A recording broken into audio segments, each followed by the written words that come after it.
একদা যেখানে ছিল শুকদেব, সৌতী, নারদ, শ্রীকৃষ্ণ, মহামতি, ব্যাসদেব প্রমুখের সাধন ক্ষেত্র, অলকানন্দার নির্মল জল পবিত্র ভক্তি বিশ্বাস নিয়ে ছুটে চলেছে। গঙ্গা স্পর্শে মন পবিত্র ও নির্মল হয়। মন নির্মল হলেই হয় জ্ঞানের বিকাশ, আর তারপর এক মন হয়ে বিশ্ব মনে পরিণত। তাই হয়তো অলকানন্দা ছুটে চলেছে গতি তার একমুখী। দর্শক বন্ধুগণ, সাধক জীবন চ্যানেলে সকলকে স্বাগত জানাই।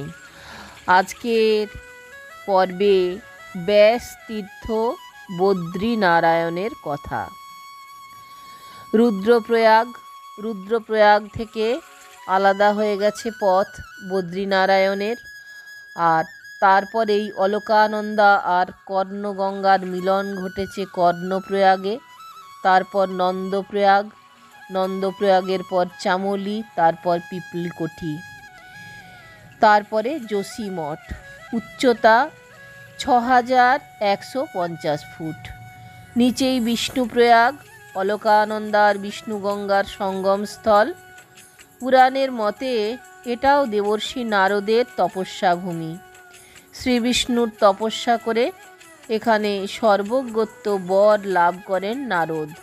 ভগবান বিষ্ণু আবির্ভূত হয়ে নারদকে বর দান করেছিলেন বলেই তার কীর্তি মাহাত্ম্য বহনের জন্য স্থানটির নাম হয়েছে বিষ্ণুপ্রয়াগ।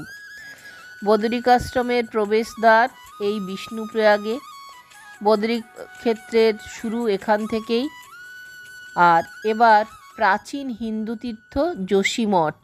হিন্দু ধর্মের পুনরুত্থানকল্পে আচার্য শঙ্কর 4টি মঠ প্রতিষ্ঠা করেন ভারতের 4 প্রান্তে।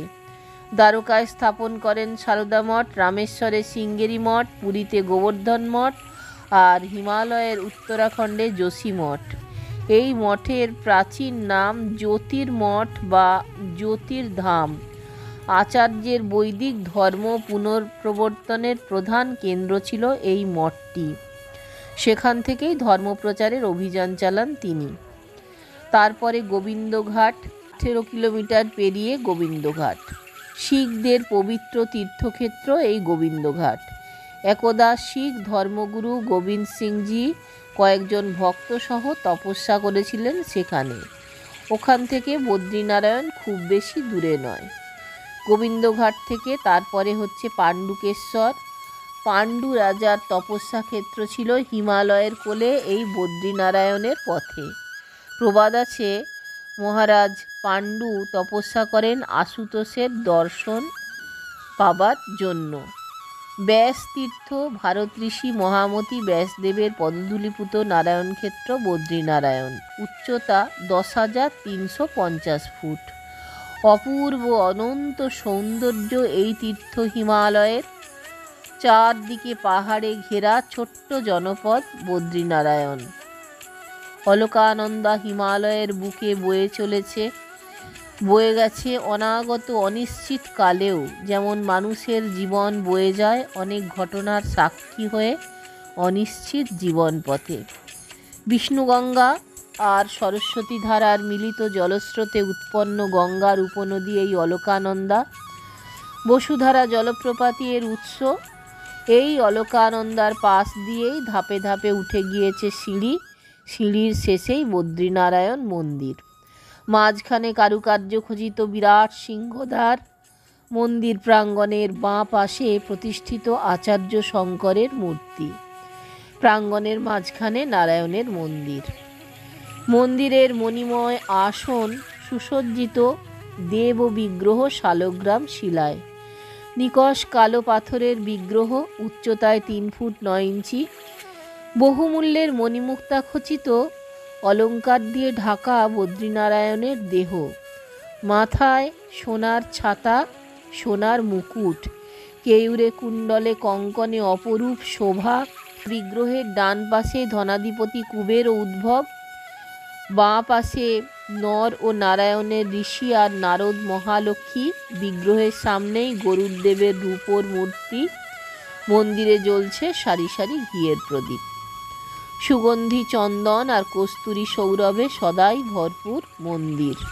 মন্ত্রগানের ধ্বনি আর ধ্যান গম্ভীর পরিবেশ যেন ভক্তকে নিয়ে যায় সেই অতীন্দ্রিয় মূর্ছনা লোকে। বদ্রীনারায়ণ চতুর্ভুজ বিগ্রহ, হাতে পাঞ্চজন্য শঙ্খ, সুদর্শন চক্র, কৌমুদিকী গদা ও লীলা পদ্ম। মন্দিরের পুজো আরতি ভোগ নিবেদন সবাই করেন রাওয়াল ব্রাহ্মণ পূজারী। বিগ্রহ আছে গর্ভগৃহে। নারায়ণকে সাজানো হয় তুলসী পাতার মালায়। মন্দিরের দুয়ার থেকেই দেবতার দর্শন সেরে নিতে হয় তীর্থযাত্রীদের। নারদকুণ্ড, কুর্মধারা, প্রহ্লাদধারা, ঋষিগঙ্গা এবং তপ্তকুণ্ড মন্দিরকে ঘিরে এই 5টি নিয়েই বদ্রীনারায়ণের পঞ্চতীর্থ।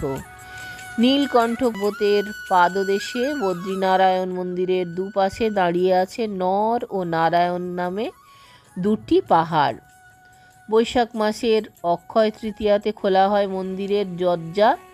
তীর্থযাত্রীদের দর্শন শুরু হয় ওই দিন থেকেই, আর মন্দির বন্ধ হয়ে যায় ভাতৃদ্বিতীয়াতে। তখন পূজারী, রাওয়াল এবং আর সকলেই চলে আসেন। সেই সময় নারায়ণের উদ্দেশ্যে পূজা করা হয় যোশীমঠ থেকে। শীতের কয়েক মাস সমানে চলে তুষারপাত। সারা বদ্রীনারায়ণ ক্ষেত্র ঢাকা পড়ে যায় তুষারে। মন্দিরও তখন একাকী নিঃসঙ্গ নারায়ণ পড়ে থাকেন অনাথ হয়ে মন্দিরে। মন্দিরও নিস্তব্ধ হিমালয়ের গহনে। তীর্থের মরশুমে থাকার কোনো অসুবিধা নেই এই নারায়ণ করুণাক্ষেত্রে। কথিত আছে গাড়োয়ালে কোনো এক পুণ্যবান রাজা বর্তমানের এই মন্দিরটি স্থাপন করেন 5ম শতাব্দীতে। প্রাতঃস্মরণীয় মহারানী অহল্যাবাই 8ম শতাব্দীতে নির্মাণ করে দেন মন্দিরের স্বর্ণ শিখর। মন্দিরে প্রতিষ্ঠিত বদ্রীনারায়ণের মূর্তি নিয়ে মতভেদ আছে। বৌদ্ধরা বলেন ধ্যানই বুদ্ধের মূর্তি, জৈনরা বলেন এটি তীর্থঙ্কর, বৈষ্ণবগণের মতে চতুর্ভুজ নারায়ণ, শৈবরা বলে জটাধারী শিব, শাক্তদের অনেকের মতে ভদ্রকালীর পূর্ণমূর্তি। মতভেদ যাই হোক না কেন, বদ্রীনারায়ণের সান্নিধ্যে সমস্ত সম্প্রদায়ের যাত্রীদের হিমালয়ের ধ্যান গম্ভীর স্তব্ধতা প্রাণে এনে দেয় এক অনির্বচনীয় আনন্দময় অনুভূতি। স্কন্ধপুরাণের অন্তর্গত বিষ্ণুখণ্ডে বদরিকাশ্রমের মাহাত্ম্য প্রসঙ্গে বলা হয়েছে, এই ক্ষেত্রে সত্যযুগে মুক্তিদাতা, ত্রেতায় যোগ সিদ্ধিপ্রদা, দাপরে বিশালা এবং কলিযুগে বদরী নামে প্রথিত হয়েছেন। ভগবান বিষ্ণু যুগ ভেদে কখনো কখনো অন্য তীর্থ পরিত্যাগ করেন, কিন্তু এই বদ্রী তীর্থ কদাচ পরিত্যাগ করেন না। বদরিকাশ্রম ভারতের তীর্থগুলির মধ্যমণি, মুক্তিক্ষেত্রও বটে। মহাভারতের কথা, ভগবান বিষ্ণুর পূত তপস্যাক্ষেত্র বদরিকাশ্রম। স্থিতি ও পালনের শক্তির প্রতীক বিষ্ণু। মানব কল্যাণার্থে যিনি নর ও নারায়ণের ঋষি রূপে এখানে তপস্যারত। ভূভারোহরণের সময় এই বিষ্ণু বিগ্রহদ্বয় নর ও নারায়ণ অবতীর্ণ হন সংসারে। কার্য শেষে আবার তপস্যারত হন বদরিকাশ্রমে ফিরে গিয়ে। মহাভারতের বনপর্বে উল্লেখ আছে, লোমস ঋষি ইন্দ্রলোকে গিয়ে দেখেন অর্জুন আর ইন্দ্র বসে আছেন একই আসনে। ঋষি বিস্মিত হয়ে অর্জুনের পরিচয় জিজ্ঞাসা করলেন ইন্দ্রকে। ততোধিক বিস্মিত হয়ে দেবরাজ ইন্দ্র লোমস ঋষিকে বললেন, তার মতো একজন তপস্বী ও পুরাণবিদ অর্জুনকে চেনেন না।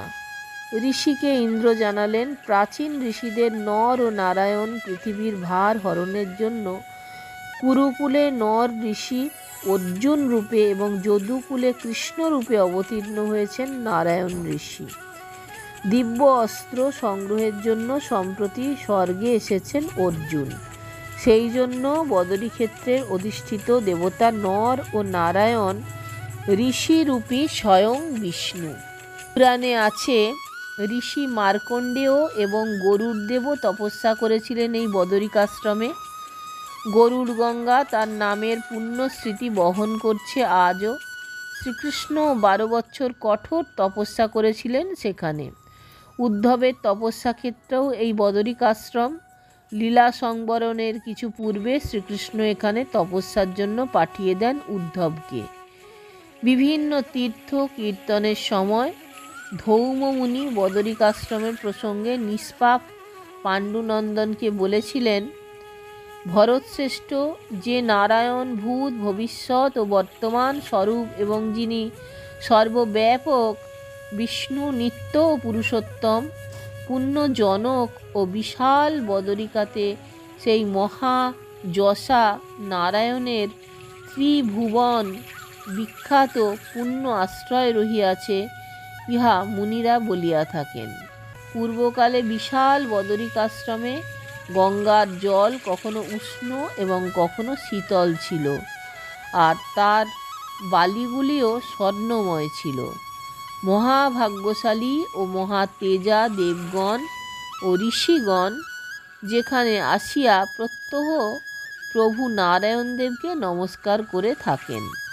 পৃথানন্দন পরমাত্মা সনাতন নারায়ণ যেখানে আছেন সেখানে সমস্ত জগৎ, সমস্ত তীর্থ এবং সমস্ত সিদ্ধক্ষেত্র রয়েছে।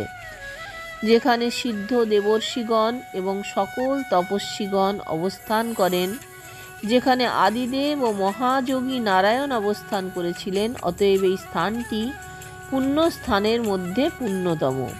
যুধিষ্ঠির এ বিষয়ে যেন তোমার সংশয় হয় না। মহাভারতের বনপর্ব। মৎস্য পুরাণে বলা হয়েছে বৈবস্বত মনু দীর্ঘ 10,000 বছর তপস্যা করেছিলেন বদরিকাশ্রমে।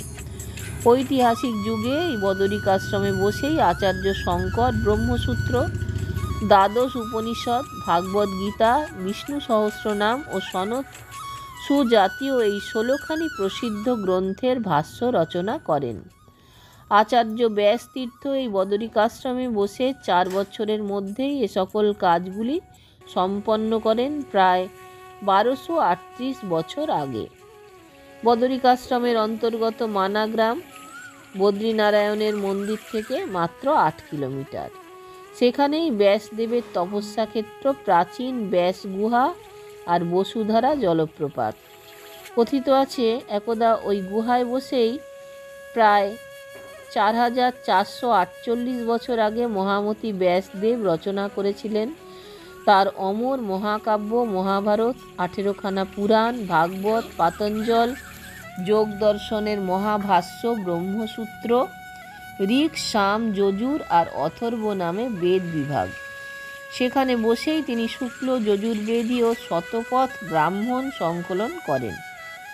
পরিশেষের কথা, দেবাদিদেব মহাদেবের কৃপায় পাণ্ডবগণ জ্ঞাতিবধজনিত পাপ থেকে মুক্ত হয়ে ফিরে যান হস্তিনাপুরে।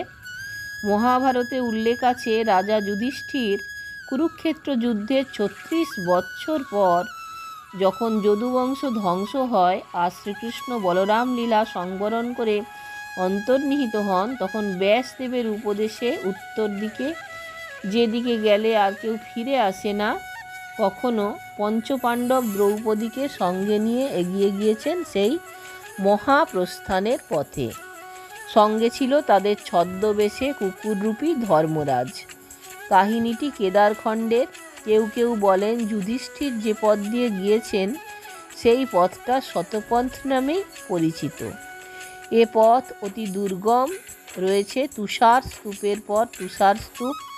তবে কেদার মহাপ্রস্থানের পথ বা বদ্রীনারায়ণ থেকে শতপথ মহাপ্রস্থানের পথ যে পথই হোক তা উত্তরাভিমুখী। এই শেষ যাত্রায় যুধিষ্ঠির কৌপিনধারী হলেন, আহার বন্ধ করে মৌনব্রত অবলম্বন করলেন, চুল খুলে নিয়ে জড়, উন্মত্ত আর পিশাচের মতো রূপ ধারণ করলেন। তারপর বধিরের মতো কারো কথা না শুনে গৃহত্যাগ করলেন। হৃদয়ে পরম ব্রহ্মের ধ্যান করতে করতে তিনি চলতে লাগলেন সেই উত্তর দিকে, যেদিকে ইতিপূর্বে মহাত্মারা সবাই গিয়েছিলেন। সেই দিকে গেলে আর কেউ ফিরে আসে না। উত্তরাখণ্ডের দুর্গম কেদার বা বদরীক্ষেত্রে অসহ্য পথশ্রম, অনশন, প্রচণ্ড ঠান্ডা আর বায়ুক্ষীণতার ফলে পথ চলাকালীন হিমগিরির মধ্যেই প্রথমে দ্রুপদ দুহিতা, তারপর যথাক্রমে সহদেব, নকুল, অর্জুন ও ভীমের দেহের পতন হয় একের পর এক। একমাত্র রাজা যুধিষ্ঠির দৈহিক ও মানসিক দিক থেকে অবিচল থেকে পেছনে না ফিরে চলতে থাকেন পরম ব্রহ্মের ধ্যান করতে করতে। মহাপ্রস্থানের পথে যাত্রার প্রাক্কালে যোগের প্রক্রিয়া দ্বারা তার সমস্ত ইন্দ্রিয় নিরুদ্ধ করেন তিনি, আর এই সব প্রক্রিয়াগুলির উল্লেখ আছে যোগ দর্শনে। রাজা যুধিষ্ঠিরকে তখন পিশাচবৎ মনে হয়েছিল ব্যাসদেবের। যোগের প্রভাবেই যুধিষ্ঠিরের নিম্নোক্ত অবস্থা লাভ করা সম্ভব হয়েছিল। বদরীধামে এলেই যেন মনে চোখে দেখতে পাওয়া যায় বিশাল বুদ্ধি ব্যাস প্রায় 4448 বছর আগে জনকোলাহল থেকে অনেক দূরে, অতি দূরে তার নির্জন গিরিগুহায় বসে এক মনে প্রজ্বলিত করে চলেছেন সারা ভারতের জ্ঞানময় প্রদীপ। এই কেদার বদ্রী খণ্ডের ওপর দিয়েই মহাভারতীয় যুগে নগ্নপদে, নগ্নপাত্রে, যোগ সমাহিত চিত্তে, নিরুদ্ধ ইন্দ্রিয়, প্রায় 90 বছর বয়স্ক রাজা যুধিষ্ঠির অবিচলিত পদক্ষেপে চলেছেন মহারানী দ্রৌপদী ও ভাতৃগণের সঙ্গে মহাপ্রস্থানের পথে। চিরতুষার মণ্ডিত হিমগিরির এই পথই যে মহাপ্রস্থানের পথের চিরন্তন নিঃশব্দ আহ্বান। সেই কবে অভ্রভেদী গিরিরাজ ডাক দিয়েছিলেন রাজা যুধিষ্ঠিরকে, আজও তিনি একইভাবে ডেকে চলেছেন ভারতের তথা সারা পৃথিবীর অগণিত মুমুক্ষুকে। দর্শক বন্ধুগণ, আপনাদেরকে অজস্র ধন্যবাদ আমার চ্যানেলে এসে আপনাদের মূল্যবান সময় ব্যয় করবার জন্য। শীঘ্রই ফিরে আসছি পরবর্তী পর্ব নিয়ে। যদি ভালো লাগে তাহলে অবশ্যই চ্যানেলটা একটা লাইক, শেয়ার, সাবস্ক্রাইব করে পাশে থাকবেন। সকলকে আন্তরিক শুভেচ্ছা ও নমস্কার।